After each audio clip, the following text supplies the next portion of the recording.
ngasi fongkiba tongan-tonganba pau-chesing amadi social media-dagi lawkhatjaba pau-singgi update pizari ahanbada maruoiba pau Kuki Inpina Meitei CSO UCM Amuko Kokomiga wari sanahanbiyo haina Imphalda laktuna CM Khemchanda haijarakre Kuki terroristsingna Konsakhulda faruba Naga nupi ahom Denimski Psychiatry Ward laikanari Joint Kuki CSO Henglemna condemn tawragli Naga taruk faraga hatkiba thodok NHRC na Kangpokpi SP da action taken report pi khalangnaba khangalakre Rims dagi pukhiba Kuki ahom Churchandpur District Hospital layengba Erang thokre hospital ge saruk khara mai thakre Naga area dagi Myanmar da petroleum products sing yauna makhal khudingmaki polam sing pusinba khudak dagi athingba thamle haina GPRN na phongdorakre Joujangtek da lomi singna labukta thabak suringai da landarakre ama Sokle India lengangna Manipur thugaina ba khonaba lepri haina Khuraizam athobana phongdorakre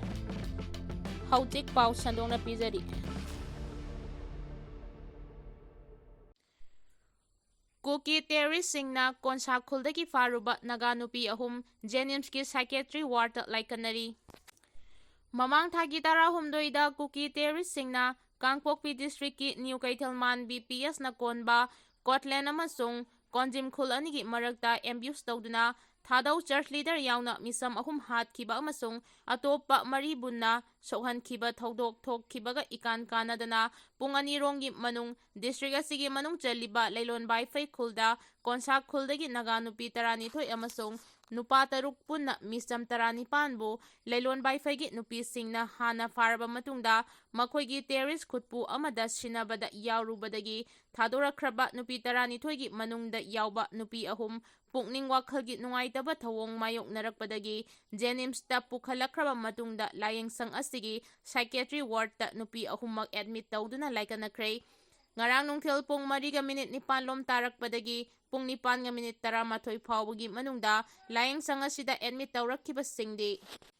Dingam Liu Abonmai Widim Liu Chawang amasung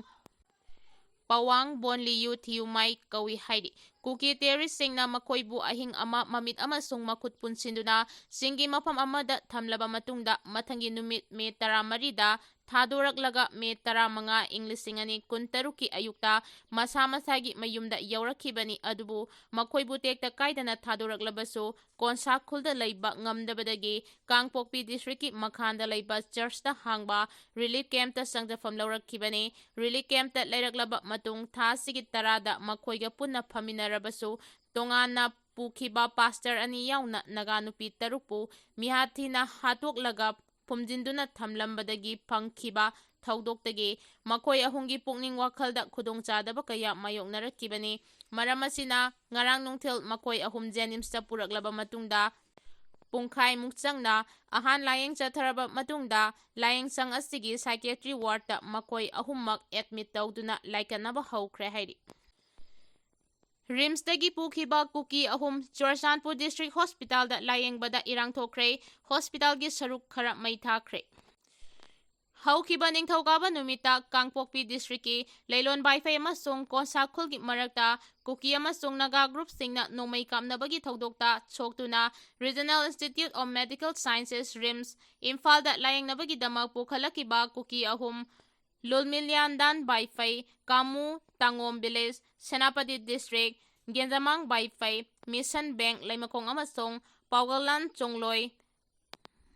P Maulading Village Laimakong Sing ase Meitei amasung Nagagi miyamna rimsta layengba yaroi haiduna numit nini chupna rimsta thomjinduna irang haurakpadagi mari lainaba authorities singna haukiba lebak pokpa numit ki ahing nongyai matung pung 12:15 rom tarakpada akanba security gi ngak senbaga loinana Rims Hospital dagi puthokraba matung Churchandpur District Hospital da puraktuna makhatana layengbagi thabak sing Nahandagi haurakhiba ado District Hospital asida layengba yaroi Kangpokpi da pukhro haina Churchandpur town mapum oina khundariba zomi singna irang hauraktuna District Hospital sigi posai sing thugaiduna amangata thohankhiba natana hospital asigi emergency ward ki saruk khara mai tharamle hairi thogdo asiga mari leinana Churchandpur District Hospital ge premises da ngarang numidang yaikhai thugaiba thokkiba thodosing adubo akan mamongda condemn tawbaga loinana doctor sing asi healthcare professional oina leiba maramna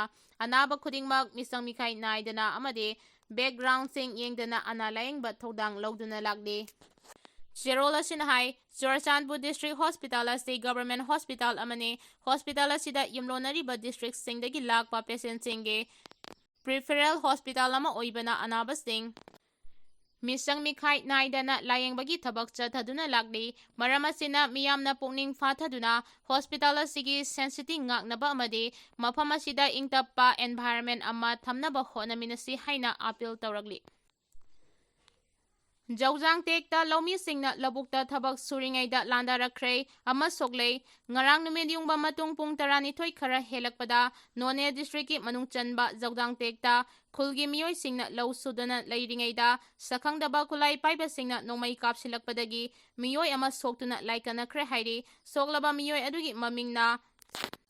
Noijang kawi Joujangtek khuldagine khulai paiba sing aduna Nongmei Kapsilakiba aduda mahaki khut amasung thabaki sarukda Nongmei na panduna soki adubu kaya yamna serious oirabagi haibadudi khangba ngamdre mafam ase Kuki Lan loba singna hanadagi su control tawraga leiba area ni ngarang khulasigi miyoi singna labukta law suduna leiringaida Kuki militani singnaba singna attack adu chatharakibane thodok aduda labukta thabak suduna leiriba miyoi ayamba mathwai hingnaba lanjinaki adubu noijangna khut amasung thabakta nongmeina panduna sokibane Joujangtek hairiba khulase Imphal Khopum lambi gi sarukta leiba None district ki area amane hairiba jaga asimaktada 18 suba Assam Rifles ki kangbu amaso station tawduna leiribane manak nangna Assam Rifles ki kangbu leina mataw karamna attack adu chatharakibano haiba haujik phawbagi oina chapchana khangba ngamdri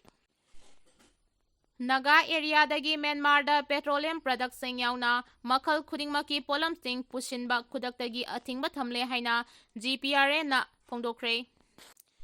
Indo-Myanmar border area da leiriba Nagalimgi area singdagi chana thaknaba polam yauna makhal khudingmaki polam sing Myanmar da pushinbada khudaktagi athingba thamle haina GPRN gi Ministry of Information and Publicity na thadorakpa chirol amana hairi chirol asina makha taraduna hairibana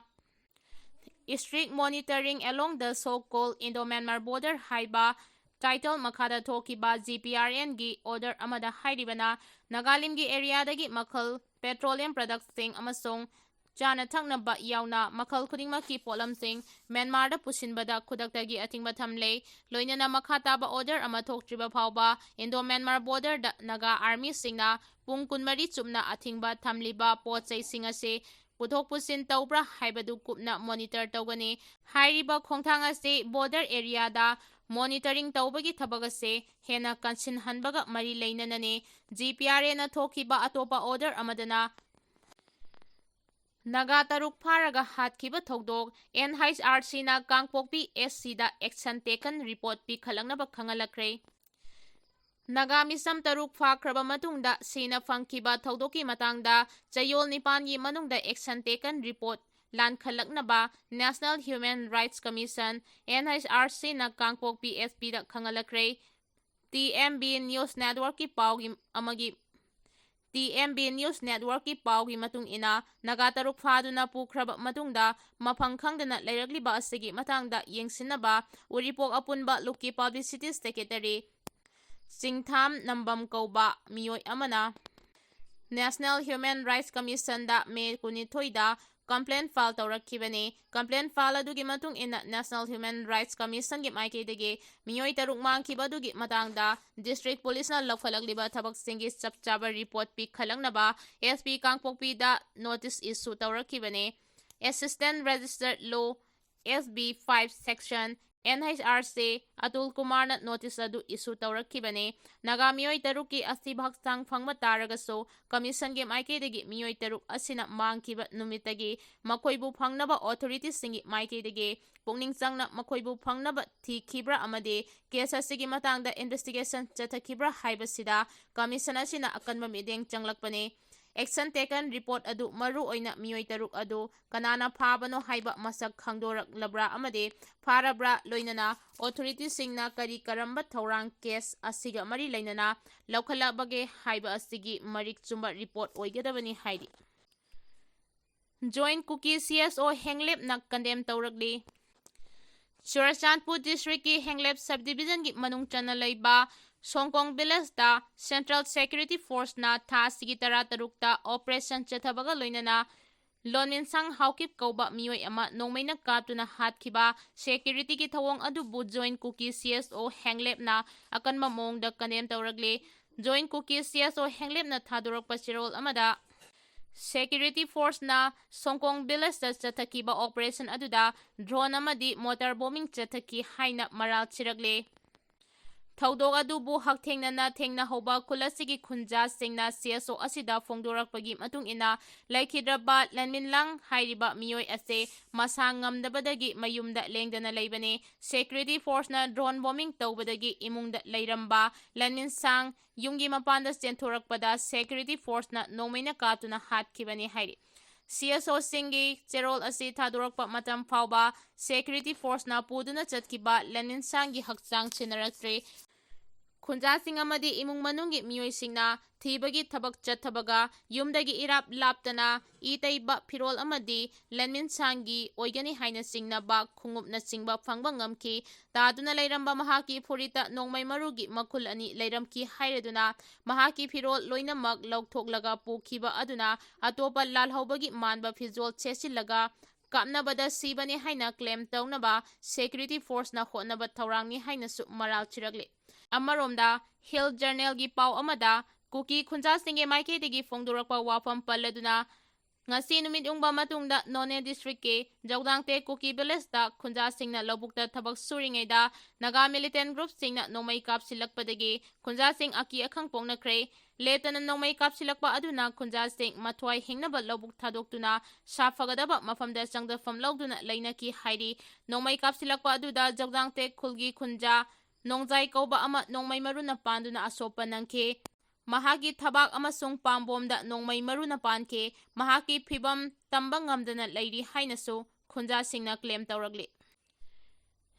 India lengak na Manipur thugaina ba honaba leptri haina khuraizama thobana fongdorakre Manipur bu masetana thugaina ba India lengak na honaba leptri haina United Committee Manipur UCM gi Vice President khuraizam athobana fongdorakre Wapamasi ngarang kekrupata pangthokhiba The Great June Uprising Unity Day gi thauramda saruk yaraduna fongdokhibani athobana makha taraduna hai